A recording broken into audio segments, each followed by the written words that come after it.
I'm very honored to be here. And like Chris was saying, I've been speaking for, oh yeah, camera guy, good luck to you. I've spoken now for 25, 30 years, and it's been an amazing ride for me. It's a miracle. But this is a huge privilege because I'm one of those kids. You write a check for $50, $100, $5,000, $100,000, because there's some of you that can do it. It's just a matter of you're going to be obedient. But you say, I wrote a check, and I'm not sure where my money goes to. It's standing before you. It's your speaker today. Your money goes to pay people that volunteer time, to put an organization together, that go out of their comfort zone, to go spend an hour or 3 or 5 with a kid who's broken, lost, has nothing. And maybe that kid will survive. And maybe someday, 20 years, 25 years, one of these two kids that were up here is the keynote speaker at a banquet. How cool is that? I'm that kid. The only difference is no, that's all right. Hold on. I don't have time. They got me on a clock. These guys run things like it's ridiculous. This is not like church where I could preach for an hour. I'll tell you the hardest part for me is this organization was not around when I was a kid.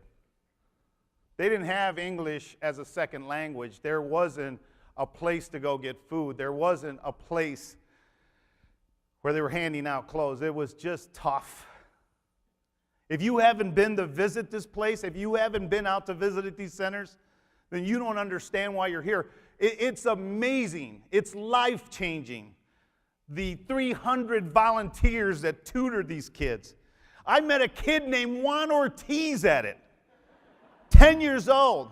And Dina introduced us. She brought him over, and she had told me his name's Juan Ortiz. I'm like, you're kidding me. And he brings the little kid up. He's like, hello. And she goes, hey, I want you to meet Juan Ortiz. And he goes, what? She goes, I want you to meet Juan Ortiz. Who? And I'm like, no, my name's Juan Ortiz. He goes, no, my name's Juan Ortiz. I'm like, I know. He goes, you're Juan Ortiz? I'm like, yeah. I go, this is what you'll look like. The kid got depressed, and he's dropped out of the program. No, it's not true. I'm honored because I'm one of those kids. I'm broken, and yet today God has blessed me so much. And here's the point. Here's my tagline in life. Anyone can change. Anyone. I don't care what your circumstances are. I don't care what you've been through. Anyone can change. But I will tell you, in a lot of cases, these anyones, because I'm an anyone, need help. We need direction. We need explanation. We don't know how to pull ourselves up by our bootstraps. We don't even know what a bootstrap is. We need help. But anyone can change. And I'm proof of it. Look at me today. 56 years old.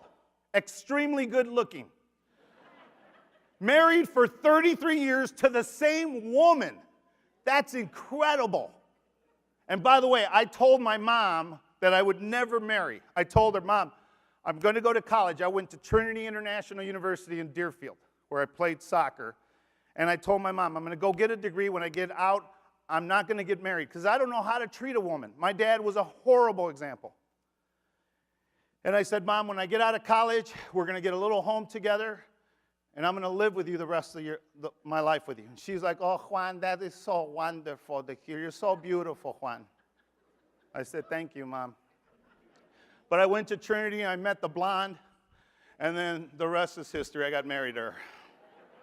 Because, Mexicans, man, we love blondes. That's the thing. I saw the blonde, I'm like, oh, yeah, God. I know I'm not going to be married, but you saying you didn't talk like that. Yeah, that's how I talked in college. I'm pretty good now, ain't I? And I said, man, I hope to marry her, Lord. If I could marry someone, I hope it would be her. And then she asked me to marry her. I said, yeah. And we got married, and then she said, hey, how many kids you want? I said, 5. That's quota for Mexicans.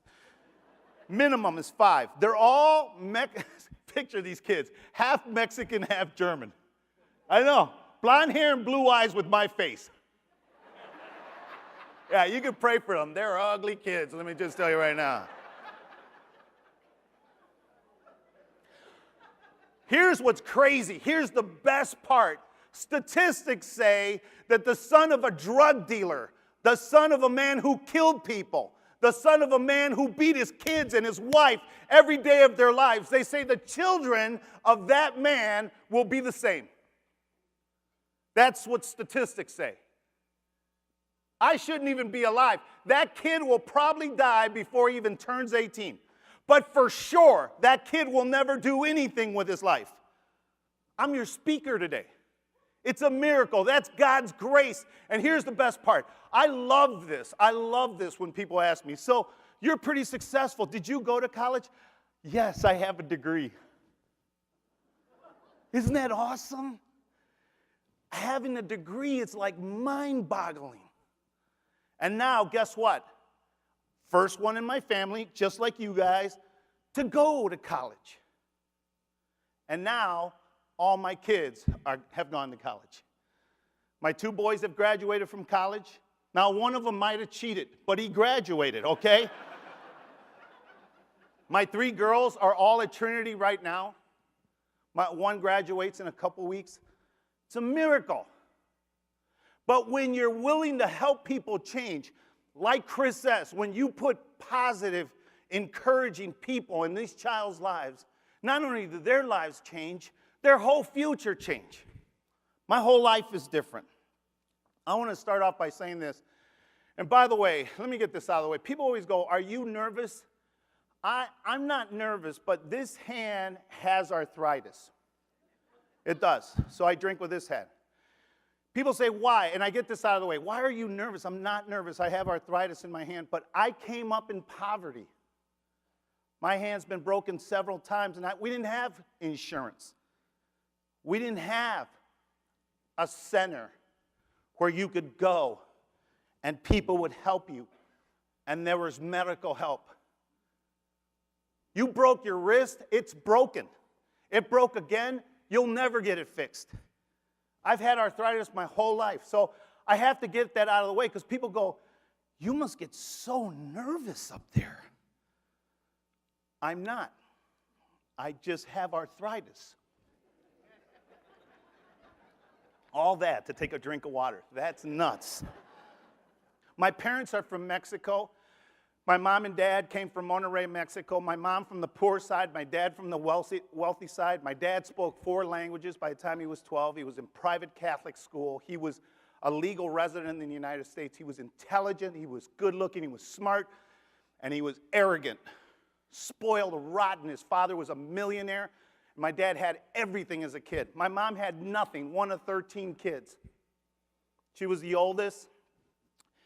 But at 16 and 17, my dad convinced my mom to marry him at 16 and 17.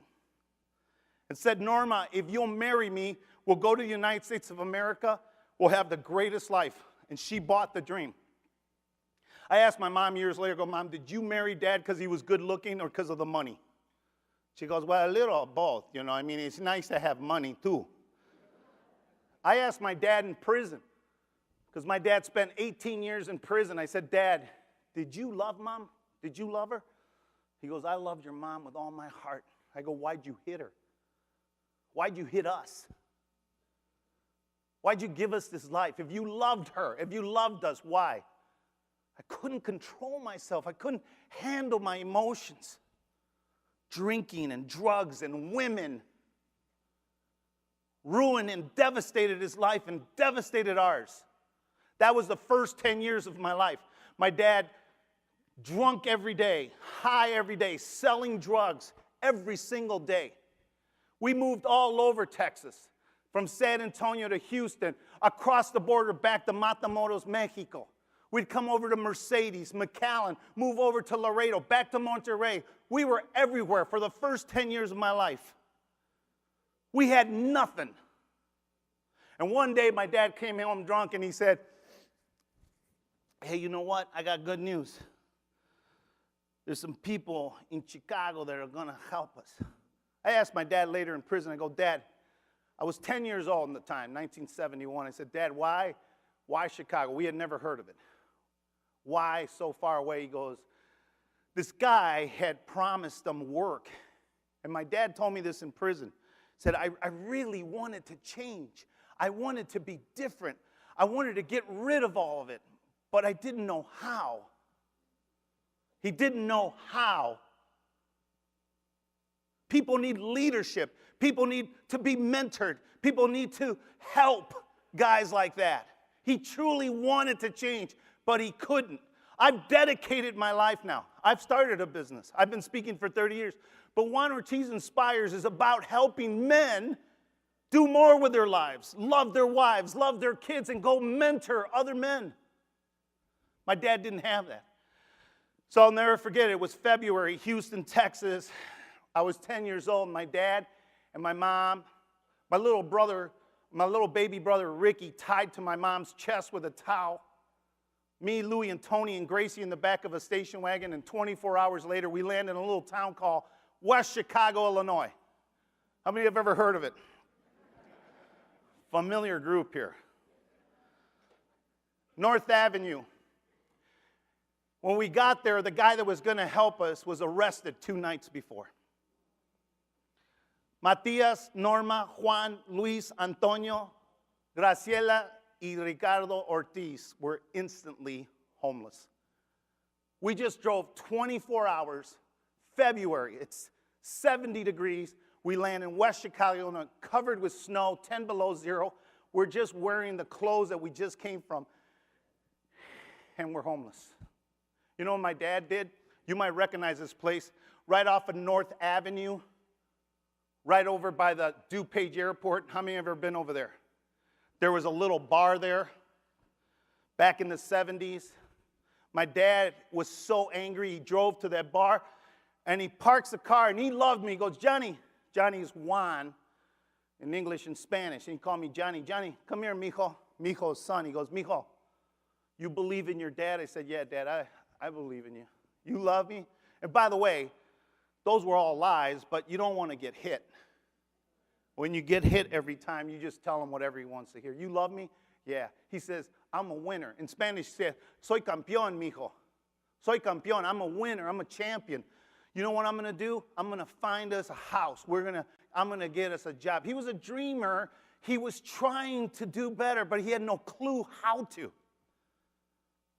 So you know what he did? He parks the car and he goes in the bar to ask for advice. And he left us out there for 2 hours in 10 below zero. I love this story because my mom's my hero. My wife is my best friend.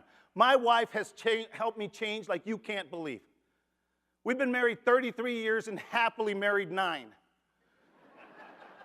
Now I want to tell you, I've been happy the entire time. I can't believe I'm married to this woman, but she's put up with so much from me because I've had emotional problems. But my dad leaves us out there, and my mom says, she unties Ricky and hands her to me in the back seat.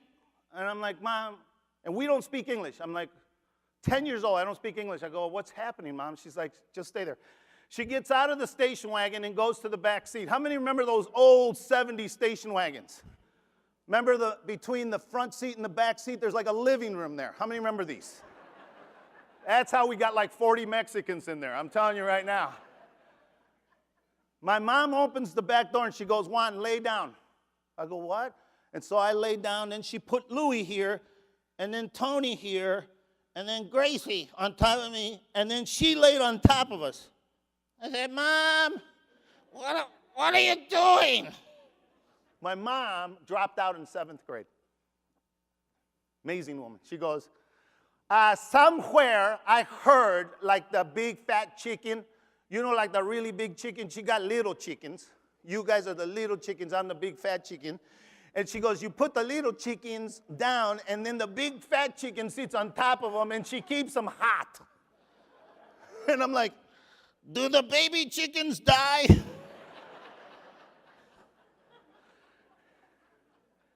Do you know that for 2 hours she laid on us and kept us warm all night? And to this day, when my mom walks outside, no matter how beautiful the coat is, because we've bought her every kind of coat, her entire backside hurts. She was severely frostbitten that night. No urgent care, no general doctor, no medical help, no cream to put on. That's poverty. That's brokenness. She's my hero. It talks about there is no greater love than that, a person who lays down their life for another. My mom's my hero. She laid her life down. She was God to me. And then, I'll never forget, my dad comes out and he goes, hey, good news. There's an abandoned farm. I think they have a picture of it. There's an abandoned farm down the road. We're going to go there. She goes, Johnny, you love your dad? Yeah, Dad, I love you. You believe in me? Yeah, I believe in you. Let's move on, Dad. This guy says there's an abandoned farm down the road. We're going to go there for a couple days. We're going to stay in that house. And I promise you, Johnny, I promise you. He was so proud of me. He goes, I promise you, we're going to get a house. We're going to get a car. We're going to have everything. You're going to love it. And we moved into this thing. When we came in, there was no front door, broken windows. You know, we came in February, and the farmer didn't even know there were people in there till August. No running water, no electricity, no heat, rats, cockroaches. In August, we were still wearing the clothes from Houston. We didn't live there for 3 days. We lived there for 3 years.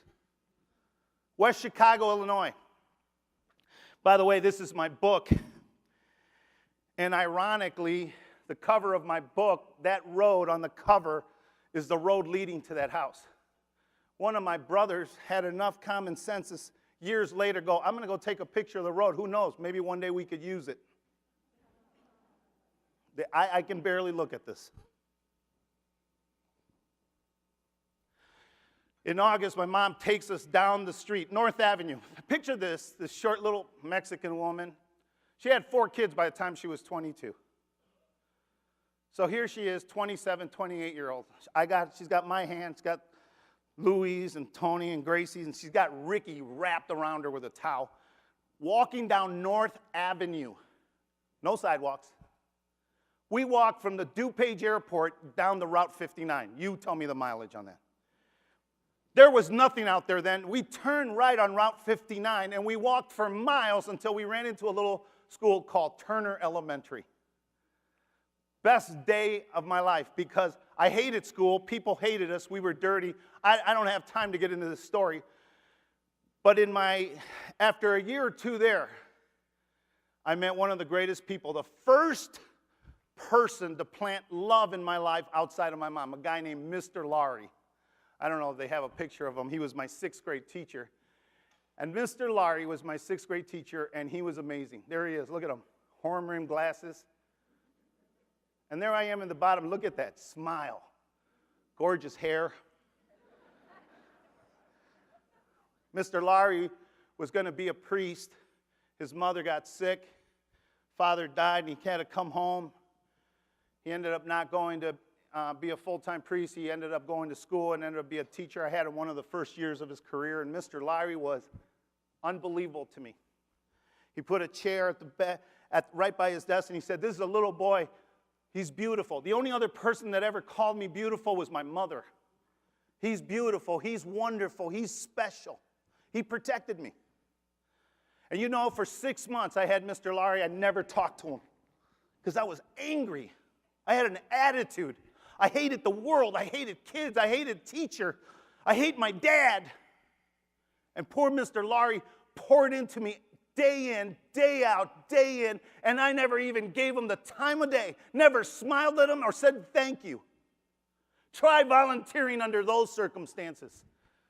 Try showing up at a community center and reaching out to kids that cannot give back because they're drained.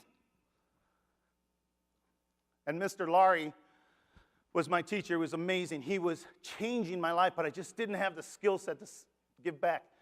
My mom did something that was amazing. My mom was working at a local company there washing dishes. And she did every day. This is why we lived on the farm. Oh, my dad never changed. He kept drinking. He was never around.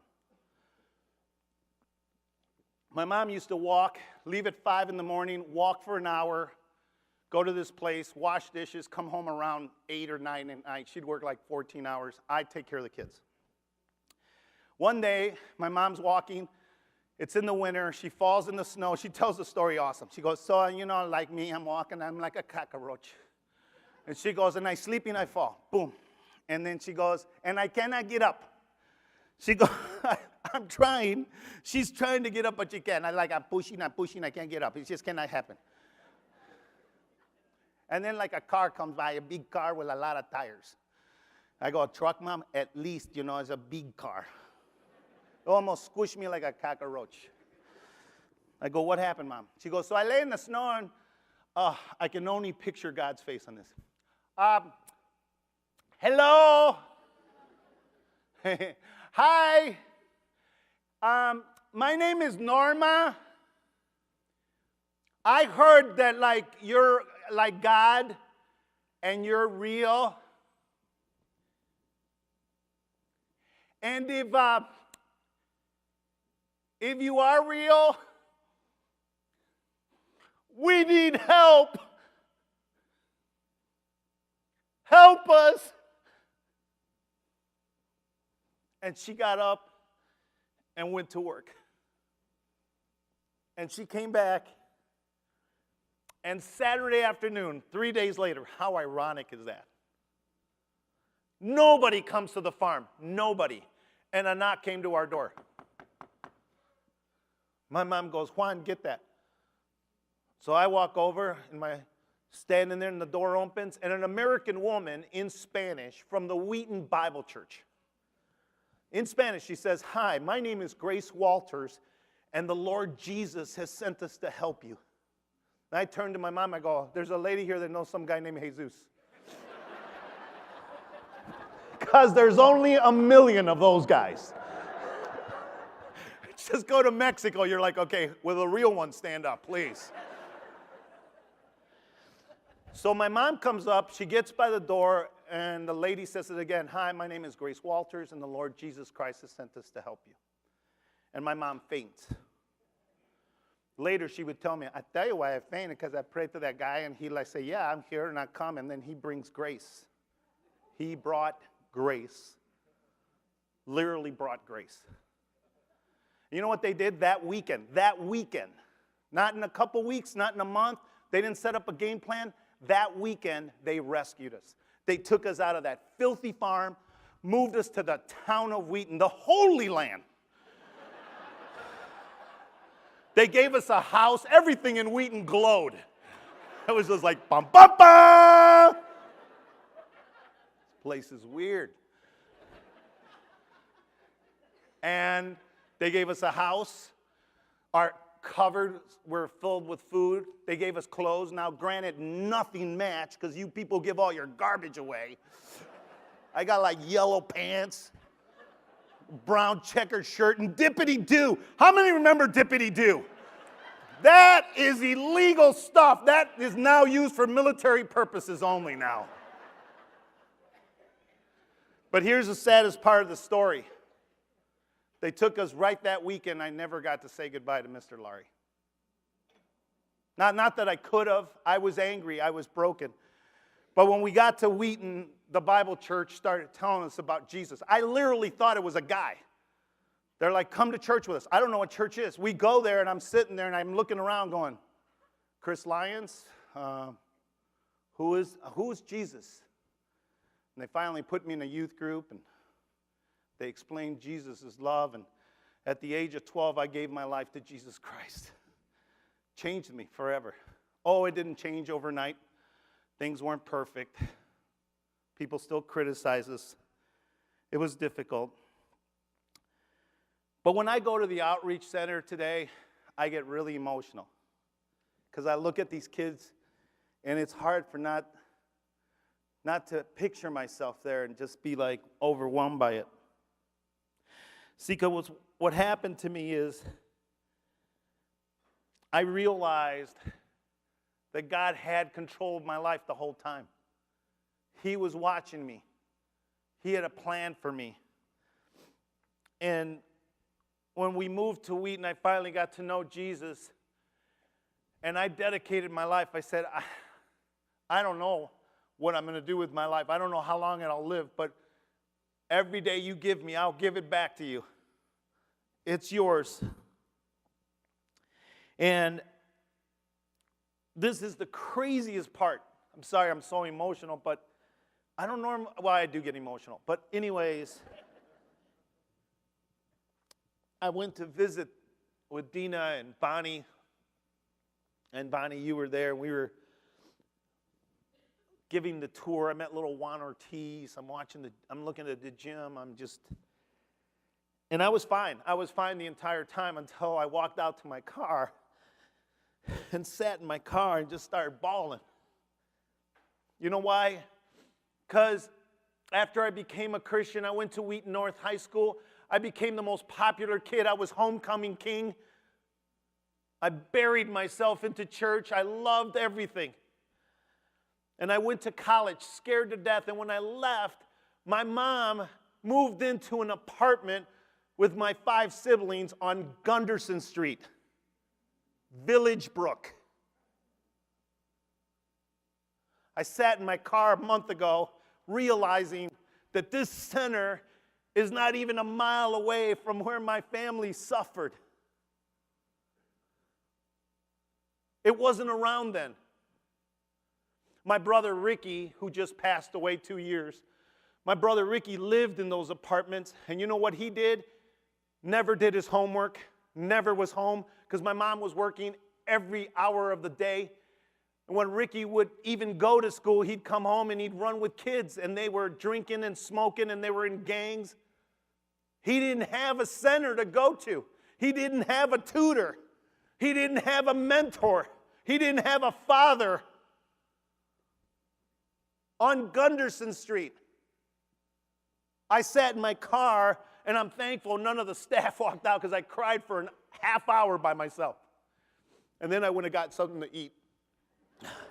I have found when emotional, food helps a lot. How many agree here? If you're crying, we're going to have dessert in a few minutes. Let the big shots write the checks.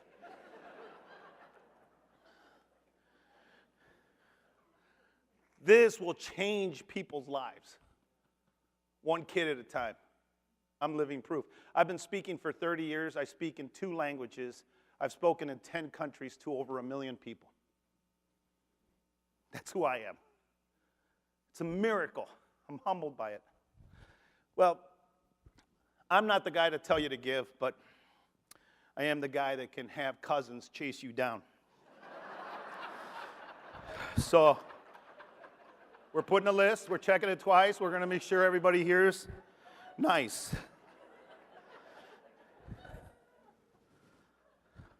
I want to end it with this story because today my wife will tell you, I am blessed. Every day I get up, I fall on my knees by my couch, and I just thank God for another day. I shouldn't have made it. And one of those people that lives with me is my mother. I promised her someday we'll live together. I married the blonde. She goes, what happened? So today my mom lives with me. And by the way, my mother's here. I'd like you to stand up, Mom.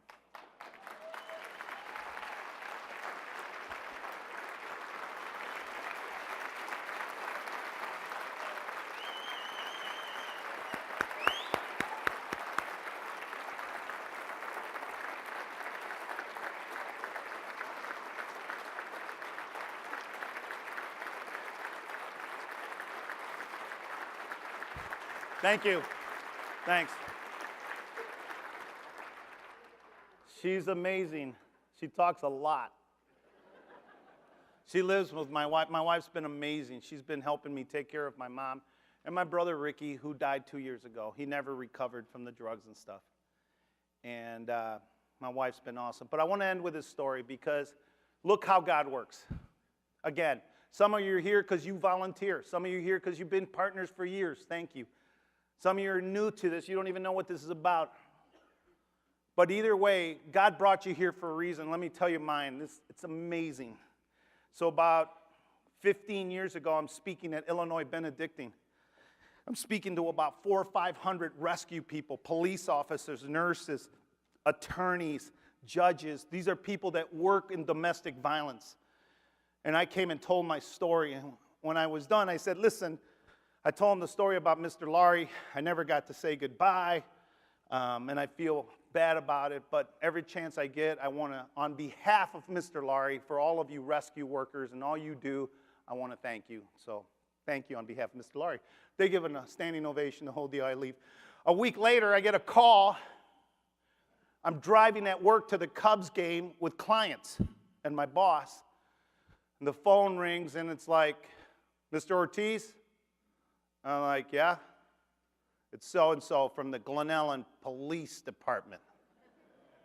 I said, I didn't do it. You got the wrong guy. He goes, Mr. Ortiz, I heard you speak at Illinois Benedictine. What a powerful story. And I want to let you know I was so moved by it that I've been spending time researching for Mr. Laurie, and I found him. And in my car, I was like,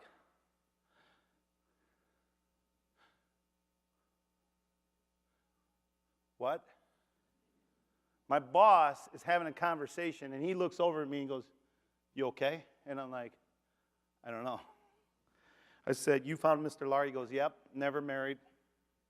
Still lives in the same place in Wheaton. And he knew you by name, Juan. He knew your family. He asked how your mother, Norma, was. And Mr. Laurie would like to see you, Juan. And he said, I just ask you one favor. This is a police officer. He goes, can I go with you? So the policeman escorted me there, and there I saw Mr. Laurie. Short little guy, still with a black horn rim glasses, little tiny guy, just like I look. I said, Mr. Laurie, so good to see you. You look the same. He goes, so do you. What is wrong with you people? Why do you laugh like that? And I hugged him, and I said, Mr. Laurie, I thanked him. I said, I just don't know how to thank you. You planted a seed of love, of hope, of belief in me that lasted for years. He wasn't the only one. I had other mentors. Coach Rex in high school, my football coach. Mark Shartner, my soccer coach, who was like a father to me. Keith Cody, one of my best friends, John Henderson. There were so many people who mentored me. But Mr. Laurie started it. He planted a seed. Planted a seed. And I said, Mr. Laurie, I just want to thank you. I hope someday that you will have the privilege to be able to experience what both Mr. Laurie and I got to experience. A kid to be able to come back and say thank you. But even if you don't, just know that you can make a difference today. Your actions today can change the life of someone. It did for me. Thanks so much. Appreciate it.